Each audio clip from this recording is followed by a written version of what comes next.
Hello and welcome to this video in which we will try to review the crash of the Air India plane, a crash that occurred a month ago.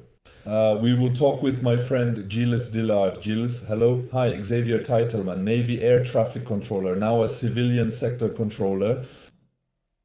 Yes, that's right. Well, we've done many crash analyses together over the past few years, even before our YouTube channel, and you followed it closely. The Air India crash, that's right, that's true. So let's first go back a bit to what we knew about this crash based on the images that were available right after the accident. You documented it perfectly, so maybe I can let you explain a bit about what we were able to see from the images. We noticed several things immediately from the beginning, but they raised many questions. Namely, how could a plane lose power in both engines at takeoff? Because while losing one engine at takeoff can happen, having both engines fail is another story. Bird strikes have happened before. But in this case, none of that seemed to be the cause, so there were really big questions left unanswered. Because at first we still have images, illustrations, and we have a conviction. It's that the engines weren't able to provide the necessary thrust for takeoff. That is to say, during the initial climb, the landing gear doesn't retract. At the very beginning, you can still see from the dust being kicked up, you can see that there's still some thrust at the moment it leaves the ground. There's some doubt about whether the flaps were deployed or not, which means it might not have been in the best configuration to take off at the right speed. But in any case, once it gained a few hundred feet of altitude, he keeps the nose up. There doesn't seem to be much thrust, and he's going to stay like that with the nose up. And the only information we have at that moment is that the pilots announced over the radio that they had lost thrust. That's more or less it. And then there's another element that confirms for us the loss of engine function, and not just the loss of thrust. It's also the spleen. Can you explain that? The spleen is a ram air turbine, so it's a small wind turbine that will come out completely automatically, which is located at the back of the plane. And there are three conditions that must be met for it to come out. Either there is a total loss of electrical power, meaning that both generators connected to the engines are no longer supplying electricity, or there is no more hydraulic power. And again, it's the pumps on the engine that are no longer supplying hydraulics. The third possibility is losing both engines. After that, there's the option to activate it manually. But what's quite surprising here is that, as we'll see in the report that was published yesterday, it actually deploys extremely early. That's a detail we might not have talked about enough. We knew it deployed while the plane was in the air, but exactly when, we didn't know. And there's actually a photo in the preliminary report that shows it deployed when the plane was barely at 100 or 200 feet, not even that high. So it deployed very, very early, which means that the loss of both engines apparently happened, it seems, very soon after takeoff. The report lacks precision to provide an exact answer at this time. It still confirms for us that even before retracting the landing gear, there was no more necessary hydraulics. The engines weren't just at reduced thrust, they weren't even generating electricity or hydraulic pressure anymore. That's why the RAT deployed, which you can recognize by the sound in some other videos. So we actually have quite a few elements that support the idea that there was no thrust. And now everyone is asking the double question. No engine, as you said, if it's contamination in the fuel, other planes would have been affected too. If it had been birds, we would have seen it. And also, by the way, it spits out smoke when that happens, especially on big engines like that. Stalling an engine on one of the biggest planes in the world is almost very difficult. It's still very difficult. So the options were either a software problem, because there are no common mechanical parts, even the tanks, there are several tank outlets. There isn't a single pipe that could break and stop supplying the engines. Let's go back then. We'll actually come back. A report published yesterday seems to incriminate at first glance rather a human error than a mechanical equipment problem. That's why Boeing's shares dropped 2%. The result is that basically the analysis suggests it's more likely to be the pilot's fault than Boeing's fault. However, we must wait another year for the final investigation. One element that is absolutely crucial, it's that there's the power supply of a plane, as you just said. Basically, the fuel that goes from the tanks to the engines is controlled by two switches. So actually these are switches, these switches that can be set to either supply or not supply. And here apparently, according to the black boxes, which once again are new generation black boxes, that's it. Exactly, as I was saying, we're not dealing with the usual setup, meaning one side is a cockpit voice recorder and the other is a flight data recorder. Here, you should know that these notions of cockpit voice recorder and flight data recorder are merged into a single black box that we now call Enhanced Airborne Flight Recorder, which stands for Enhanced Airborne Flight Recorder. And so we'll find two black boxes that will record the same things. That is, the sound in the cockpit and the aircraft parameters, one at the rear of the plane and one at the front. So they recovered both black boxes, except that they realized actually that the black box that was at the rear, even though the rear was a bit more spared, was more damaged than the one at the front. So at the moment, they've only been able to extract data from the black box that's at the front of the plane.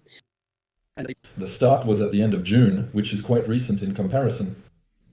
Yes, apparently it was the National Transportation Safety Board that was able to recover that. And for the second one, it requires checking certain connections before being able to connect them to avoid losing data when we connect them. Currently, we only have data from the front black box, the most interesting one on this Boeing 787 model. Why? Because there's a difference between the two. On the black box at the back, there's a power supply that's normal. That means as long as at least one of the engine generators is working, the black box records. The issue is that when the engines are gone, the generator no longer powers the black box. So from that point onward, there's nothing recorded. On the other hand, the one at the front has a little peculiarity. It has its own independent power supply that will keep recording data, even if we lose both engine generators. So that's interesting. But where I'm getting at, there's a detail we haven't mentioned. It's not because the black box is powered that all the parameters reach the black box. So there might be some parameters that will need to be reviewed, and especially one that's interesting to look at. It's about noticing that there's a difference between what was observed at the crash site in terms of the position of the throttle levers. In the report, there's an image of the throttle lever block with the position of the fuel controls, and you can see that the throttle lever is in the idle position. Except that the black box, which is recorded at the front, which is autonomous with its own battery, actually with its own battery, the report states that the throttle levers were in takeoff position until the impact. That is to say, there is a difference between what the black box recorded and what we observe when we recover the debris from the plane. Exactly. So the question arises, and that's something the investigators will have to answer. Did they find the throttle levers handles in idle position? For two reasons. Either because the pilots put the levers in idle position. The restart checklist requires them to be in idle position. Did the impact shift the levers and throttles? We can't say for sure at this point. In any case, the crucial central element of this report is still those famous power switches are physically located, and they write it in black and white in the report. They are physically in the off position, there is no power supply, and that is recorded. When we find the units, they are in the on position because in the background, they were turned back on and returned to the on position. But we know that physically these buttons were switched to the off position, and that raises questions. And that's recorded. And so we even know the exact timing when they were switched off. Between the two, the shutdown of both engines, there's a 1 second difference. And if we look at the procedures, when we watch videos of pilots shutting down their Boeing 787, we see that it's about a second between shutting down one engine and engine 2. So the timing, a 1 second difference in any case in terms of timing, matches what happens manually when a pilot operates his controls. Exactly, except that in practice, when you're in flight and you're dealing with an engine failure, first of all, you're not going to deal with it when you're 100 or 200 feet above the ground. Pilots will not deal with issues immediately. They will let the plane climb and stabilize, ensuring they have control. Only then will they start going through the checklists. And at that point, it's going to take some time. They'll handle one engine first, then the second. That means you couldn't have a failure that affects both engines in 1 second. That's still something. Because it's important to point out that even if there was an engine fire, an engine that's on fire will still keep generating thrust. And we're not going to shut it down instantly. We'll still stabilize, level out, and make sure we have enough thrust on the second engine or else reach an altitude where we can start gliding and perform a glide flight. In the opposite direction, is that called the counter runway magnetic orientation on the runway to land in the opposite direction? But even if there was an engine failure, you don't instantly cut the engine like that. Nevertheless, there is the exchange that is also transcribed in this report, in which one of the two pilots says to the other, "You're the one who deactivated, you're the one who cut it off." And he replies, "No, I didn't do anything." What's good is that when you look at the sentence, I'll go over it again from the report. Because actually, we don't have the exact sentence that was said. And that's really going to change things. Yep. It's an indirect sentence, which moreover is in English. What we don't know is that we don't know if the sentence being reported here in the cockpit was actually said in English. Or was it said in the local language? In which case, is this a translation into English? And so be careful with the translation, because let me remind you, in the case of Malaysia Airlines 370, the first communications we had, the radio communications, were actually in English. In fact, the first transcript provided by the Malaysians was in Malay, and then they translated it from Malay to English. This means it was entirely unrelated to the original English conversation. So now we don't have the exact dialogues. There are the same inconsistencies or attempts to manipulate the text between Egypt and France, also with the Egypt Air crash. I'm also referring you to this video. So it's true that here is not a direct sentence, we don't know the translation. So what exactly are they saying? Actually, what they're saying is that one of the pilots is heard on the cockpit voice recorder asking the other if he has cut. The other pilot replies, denying having done that. And so if he says has cut, is he talking about the pilot or is he talking about the machine? That's a good question, yes. That's a good question. For now, we can't answer that. So as the sentence is written, it suggests that he's asking the other person, did he see that he had done something? Unfortunately, we can't say that. He might be seeking confirmation about whether he cut it as he notices the change. However, it doesn't convey that impression. That little phrase would need to be explored further or explained better, and I think the key is in there. Did you just do something there? Is it not working anymore? Did you turn it off? The definition depends on whether it's a question, statement, or accusation, among other factors. If both of them are surprised, but in any case, the result is that in any case they no longer have any thrust. Both notice it and seem aware, appearing to talk to each other, confirming they didn't do anything. And so they try to restart the engines at that moment. Yes, knowing that, in addition, as part of an in-flight engine failure procedure, any action on these buttons must always be coordinated between the pilots. That means they're going to go through the checklist. The pilot who manages the checklist will then put his hand on the button, the fuel control switches, the button in question. He will say right engine cutoff, and he will have to wait for the other pilot to visually check. Yes, we are shutting down the right engine because there are cases such as the Aviation Transporto Regionale in Taiwan where pilots have done the same. They had an engine failure on one of the engines. In fact, the pilot failed to perform the crucial step of asking during the checklist, resulting in shutting off the fuel supply to the only functioning engine. Obviously, they was going to crash after that. Pilots don't refer to engines as right or left. They use engine 1 and 2. There was a phrase in the cockpit at the time, make sure you cut the right engine. Make sure you cut the right engine. The other person misinterpreted right engine as the engine on the right side, leading him to shut down the functioning engine instead of the intended one. Since then, we refer to engines without using right, left, 1 or 2 to prevent confusion. So can we conclude from this that there is no clear intention to carry out an action? A checklist to shut down the engine? Is it possible to accidentally click and press the button so that it disconnects by yourself both at the same time? That's a good question. I think the investigators will have to look into that a bit. As soon as one or more pilots make a mistake with a handle or a button, it's already happened. Take the example of an Aviation Transporto Regionale with a pilot, though I can't recall where it was located. Instead of extending the flaps, she cut off the fuel supply. That has already happened. Let me give you another example, which I experienced personally in the Army. A Mirage F1 makes a firing pass at the target range. The fighter approaches, fires its cannon, disengages the safety, and arms the weapon. And on the Mirage F1, there's a little peculiarity. You had two guarded buttons, meaning you have your button, and then you have a red cover over it, and two buttons. You had the armament safety, which was on the left, actually, and on the left side as well, you had the fuel safety.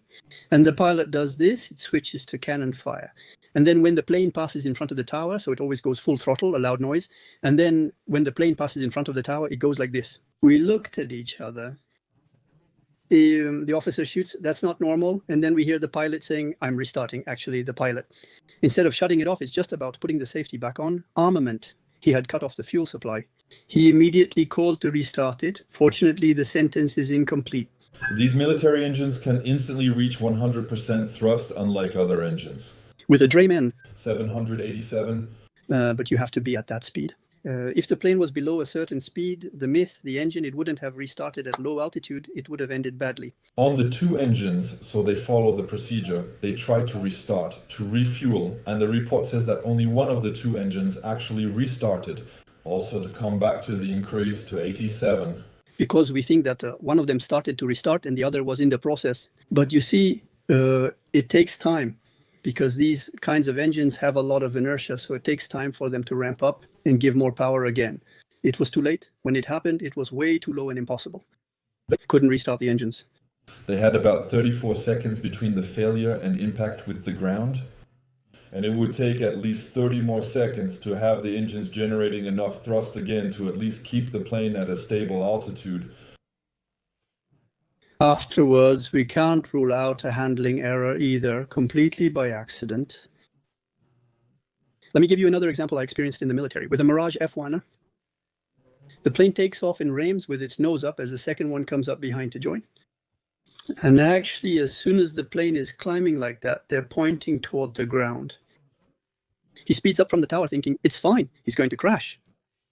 And actually what happened is that the pilot in the front seat had big hands, very large hands. And actually when he went from full throttle and turned off the afterburner, one of his fingers caught the flap control, which retracted the flaps prematurely, so the instructor behind him saw the flaps retracting. He instantly pushed the stick forward to accelerate the plane, avoiding a stall and recovering the aircraft. We were just 2 or 3 meters from the trees, nearly crashing. Such incidents can occur. Pilot also told me about an interesting little detail that happened. So I don't have the type of plane, I don't have the airline, and it's about the fuel control switches. You should know that to operate them, you have to pull the button and then move them. It locks itself into a blocked position. The goal is to prevent you from accidentally pulling on them and cutting them, like with a t-shirt or by mistake, or the... Exactly, but yes, the button, but it gets stuck in a position that's maybe a bit in between, on the edge of locking, and actually it's not fully inserted. That's enough to send the fuel, because it sent a command, you can send fuel. But if the flowers, the button can very well go back, then... Imagine if both were set wrong at the same time and both, and by chance, were brushed for ownership position, it still seems to me. Why not? And why not? If the drivers were used to putting them in one position and maybe the position wasn't perfect, so I know it's a stretch, but we can't rule it out. Especially since here you have to pull to get it back. It's right on the edge. It was in the direction of the slope to cut it, but now it's the opposite. You have to pull them to get to the off position. I'll point out a little detail that gives you a hint about this, about the connection. You should know that when a plane accelerates up to V1, which is the decision speed, the captain will always control the throttle levers, because the decision to abort the takeoff is made by the captain. So if ever there is a problem, the captain, even if his co-pilot has his hands on the throttle because he's taking off, he will pull the throttle levers back, and that will trigger the stop on the runway. If you look at the speeds that have been calculated for the aircraft's performance, we have a speed V at 153 knots, which is at 153 knots. The rotation speed is 155 knots. There's only a 2-knot difference, so that gives us some interesting information. That means that the aircraft, in fact, has more than enough runway to take off, since the V1 and rotation speeds are very close. That means we're allowing the aircraft to go almost all the way up to rotation speed to perform its rejected takeoff. So that means that even at 155 knots, potentially it could still stop on the runway. But why? Why am I insisting on this little detail? Because the moment when the captain takes his hand off the throttles, that corresponds to a moment, right? Almost at rotation. By the time he takes his hands off, we're at rotation speed. The plane will continue accelerating rapidly. The button cutoff occurred at 180 knots, which is extremely fast. After that was the captain's hand position on the throttle lever, just behind the throttle lever. Most certainly. When he removes them by pulling them back, doesn't he catch those fuel control buttons? That's a possibility that was mentioned to me. Now, when I look at the speeds, it match. I also spoke with a chief doctor, a doctor, who told me that there are cases where people who have a very brief, very sudden stroke can lose awareness of their actions for 5, 10, 15 seconds. By the way, there are plenty of cases where a driver runs over 4 cyclists and then he doesn't remember it, and yet he kept driving for a minute. He has no physical memory of it because he had an epileptic seizure that didn't have any consequences afterwards. And he told me that eventually someone who, because they're too used to this checklist, as his brain switches off, he unconsciously performs both actions before regaining consciousness. And for him, nothing happened. That's also a possibility. And that's why it's important to have people who are healthy and who have an important medical issue. Absolutely. Afterwards, it's the kind of thing you might potentially encounter in cases of hypoxia if you have loss of pressurization at altitude, but not at takeoff. Afterwards. If there really is a medical problem with one of the pilots, I think he must be looking into it right now. There's that possibility, and there's another possibility that I don't like, but it still needs to be said, which is, could it be that it's not intentional also? On time? Currently, we can't say because you cut the fuel, the control switches. At that moment, it's the worst time. It's very clear that the engines, they'll never be able to restart in time. Isn't there also a lead on that? Anyway, I think he really investigated the issue. The pilots are... Good. There's no conclusion to be drawn from this video since there's no very clear answer we can give. On the other hand, now, there are a lot of options that could explain it or other hypotheses. We want to remember that the switches were physically in the position to stop supplying fuel to the engines. Whether it was intentional, by mistake, or mishandling, a reflex action, whatever it was. I caught the t-shirt or I pulled my hand away at the same time, but overall the plane is fine. At first glance, we're not pointing fingers at the Boeing 787 or the pilot's training. Anyway, if they're allowed to go to England, it means they comply and they've done their flight simulator training several times a year. They're not beginners, they have thousands of flight hours. We're talking about experienced people, but today there's still a sense of incompleteness.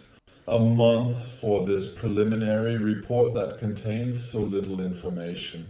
I want to say that they definitely know more than what they've revealed here, and they don't want there to be any legal consequences, so they're protecting themselves for what's to come. With Americans involved, it's logical since it's an American plane and engine manufacturer. So even if it's an Indian airline with an accident in India, you still have the Americans involved. And they certainly also have a say in the validation of this report. Let me remind you that disagreements exist between countries like Egypt and France. Egypt issues a false report which France denounces as bogus. There you go, for this, that, and other reasons. We think something else happened, and we have the evidence, since the black boxes say this and that. Here, there is still a similarity. So, eventually, they know, and they give the minimum so that we can know that, basically, it's not Boeing. Do you agree? Yes, that's already one thing. There's that. And then there are other elements. It was about the black boxes, about the parameters we have. Some people will ask whether the position we have for the buttons means it's the position of the valves that deliver the fuel. And so there may be some doubt regarding these two things. I wanted to clarify that on the black boxes, these two parameters are recorded independently. That is to say, we know the physical position of the buttons, but we don't know if an intermediate position is 0 or if 0 means off and 1 means on. So we know if we're really in those positions, those physical positions, and for the valves, that's the case. What I couldn't say is whether we have a position that is progressive, that is on the black box, we'll have a line that gradually goes up. To go up, the state of the valve opening or whether it's closed. Open, that's it. I couldn't say, but in any case, you have to correlate these two pieces of information. If the switch is on cutoff, it will also have to be correlated with me, with the fuel supply, with the valve. So that's a parameter. Here it's on graphs. You have to look at the line to see what it corresponds to. There's always a slight delay, of course, between the order and the command, but we'll find all of that. I hope they include these graphs in the final report.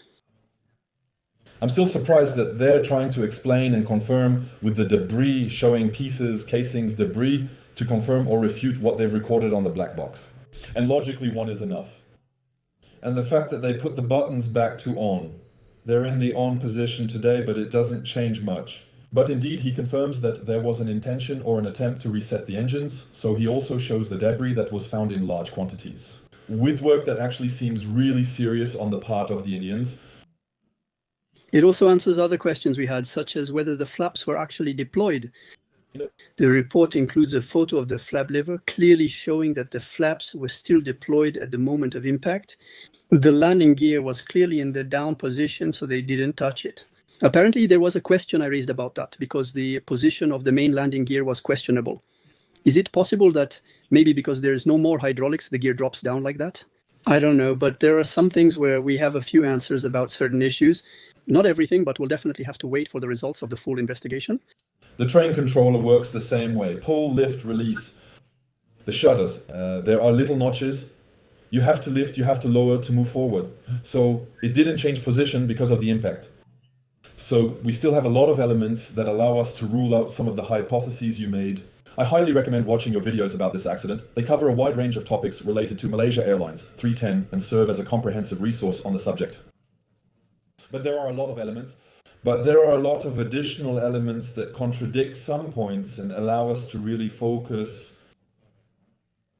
on the drivers. Unfortunately today, Gilles, thank you Xavier, we hope you enjoyed it. We'll add many links and comments to this video for you to explore. I've also illustrated some procedures in the video, as you'll see. And also subscribe to Gilles' channel. You'll see, it's really interesting. If you're really a fan of tech questions, aeronautics, this is the most advanced you can get for analyzing reports. It's quite fascinating. And even more so with topics about air traffic control. With his name, the next topic. See you soon. See you soon. Thank you all, we hope so.